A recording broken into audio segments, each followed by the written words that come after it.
teman-teman kita sudah menjalankan tugasnya. Ya, sekarang kita tepuk untuk teman kita yang hebat. Ya, tepuk hebat. Hebat, hebat. Hebat, hebat. Hebat. Tujuan kita belajar di bab ke-7 ini yaitu tentang iman kepada kitab Allah. Yang pertama adalah meyakini kebenaran adanya kitab Allah dengan benar. Yang kedua, menjelaskan iman kepada kitab Allah dengan benar. Yang ketiga yaitu menyimpulkan iman kepada kitab Allah dengan benar. Berarti sekarang kita mulai memasuki materi. Ya, materi kita pada siang hari ini. Nah, lihat yang pertama adalah pengertian iman kepada kitab Allah. Semua bisa lihat enggak? Kelihatan. Kalau sudah kelihatan, sekarang ibu mau dengar nih suara dari anak kelas 3. Ya, untuk membaca. Silakan sebelum membaca kita baca bismillah sama-sama ya. Bismillahirrahmanirrahim. Iman kepada kitab-kitab Allah Subhanahu wa ta'ala berarti mempercayai bahwa Allah Subhanahu wa ta'ala menurunkan kitab kepada para nabinya sebagai pedoman hidup umat dari nabi tersebut. Kitab-kitab itu berisi perintah, larangan, janji, dan ancaman. Jadi pengertian dari iman kepada kitab Allah ini kita yakin, kita mempercayai. Kalau kita yakin berarti kita adanya di mana sih? Adanya dalam hati kita. Kita percaya kalau Allah itu sudah menurunkan kitab sucinya kepada para nabi. Ada berapa kitab sucinya? Yaitu ada 4. Berarti ada 4 nabi juga yang menerima kitab suci yang berasal dari Allah. Kalian percaya atau tidak? Percaya. Kalau kita sudah percaya, berarti kita sudah mempercayai iman kepada kitab Allah. Nah, ini dia yang nomor 1, yaitu kitab apa namanya? Kitab Allah. Kita bisa lihat tulisan yang ada di depan. Ternyata kitab Allah itu diturunkan kepada Nabi Musa. Nabi Musa berarti menerima kitab Taurat dari Allah untuk diberikan kepada siapa? Kepada umatnya. Yang kedua yaitu kitab apa? Kitab Zabur. Ya, pintar. Zabur itu diberikan kepada Nabi Daud. Hebat. Nah, isi dari kitab Zabur itu apa? Siapa yang tahu? Isinya tentang apa saja sih?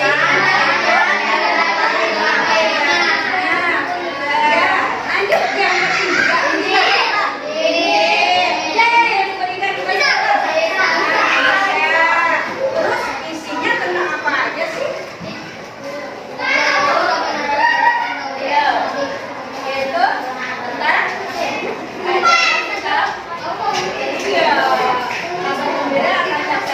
yang terakhir. Ternyata di kitab Injil itu nama Nabi Muhammad sudah ada. Padahal saat itu Nabi Muhammad belum dilahirkan. Lanjut, yaitu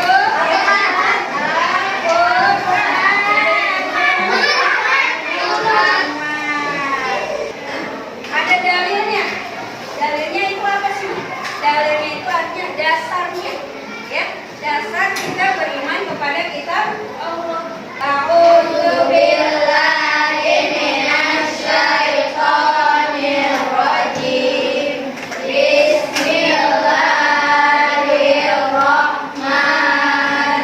Bismillahirrahmanirrahim. Ya ayyuhalladzina amanu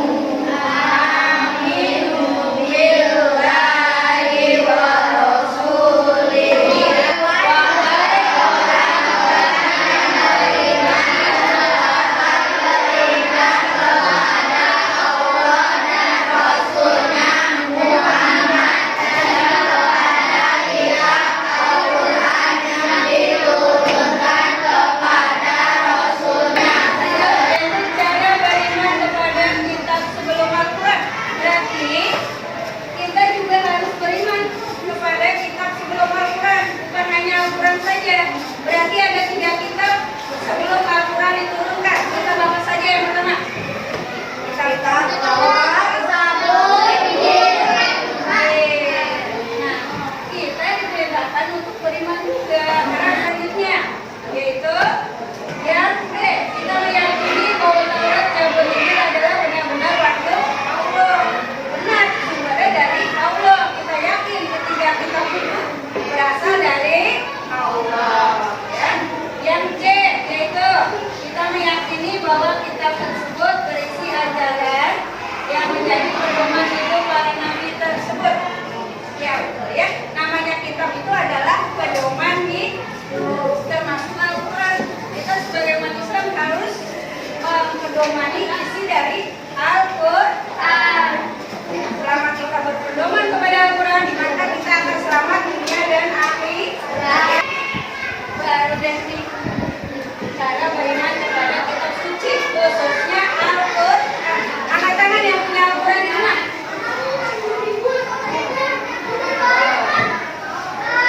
Pertanyaan selanjutnya, siapa yang sudah bisa membaca Al-Quran?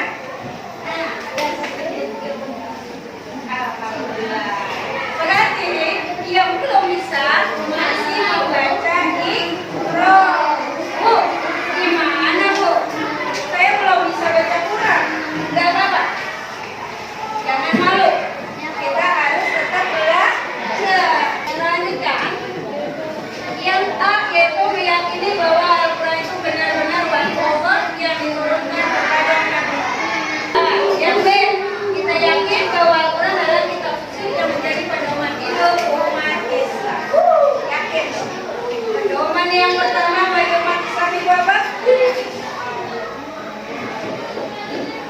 Ya, kalau semua ya, yaitu Al-Quran. Ya, kalau yang kedua, siapa yang tahu? Pedoman hidup bagi umat Islam yang kedua. Kalau yang pertama tadi kan Al-Quran. Kalau yang kedua apa? Yaitu As-Sunnah atau Al-Hadis. Ciri-cirinya. Ciri-cirinya apa sih? Nah, kelihatan ciri-ciri orang yang beriman kepada kitab Allah. Ada ciri-cirinya. Sama, kita juga kan manusia beda-beda nih. Punya ciri-ciri. Kitabnya juga sama. Kitab Allah. Ciri-cirinya apa? Yaitu satu, selalu berpedoman pada nilai ajaran kitab mulia.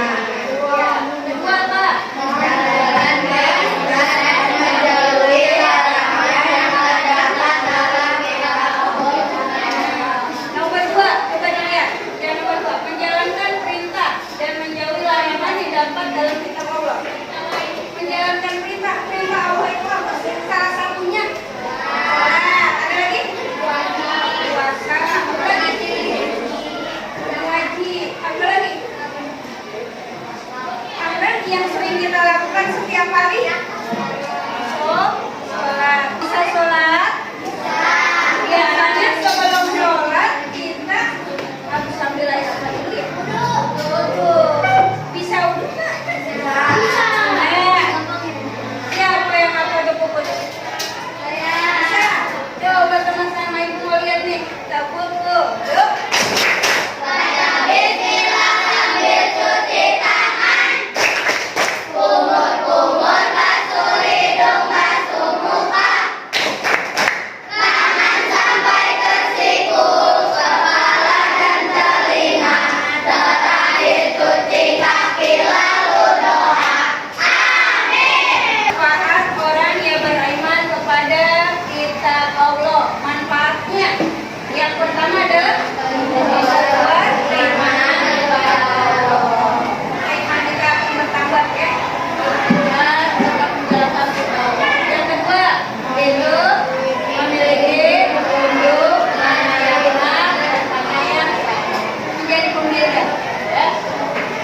Mengerjakan LKPD yang akan diberikan ya. Secara berkelompok. Nah, ikut tanya di sini ada berapa kelompok ya? Ya, masing-masing kelompok akan diberikan tugas.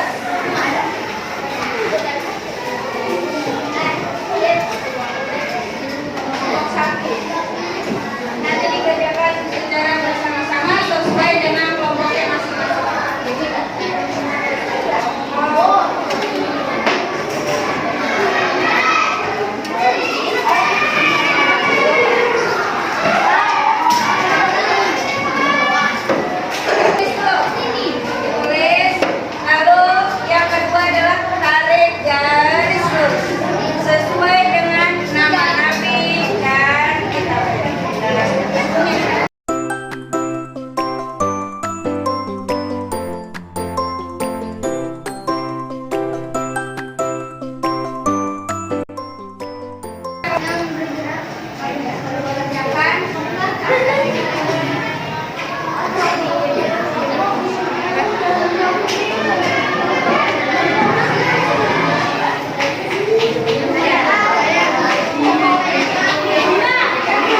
membuat keimanan kepada Allah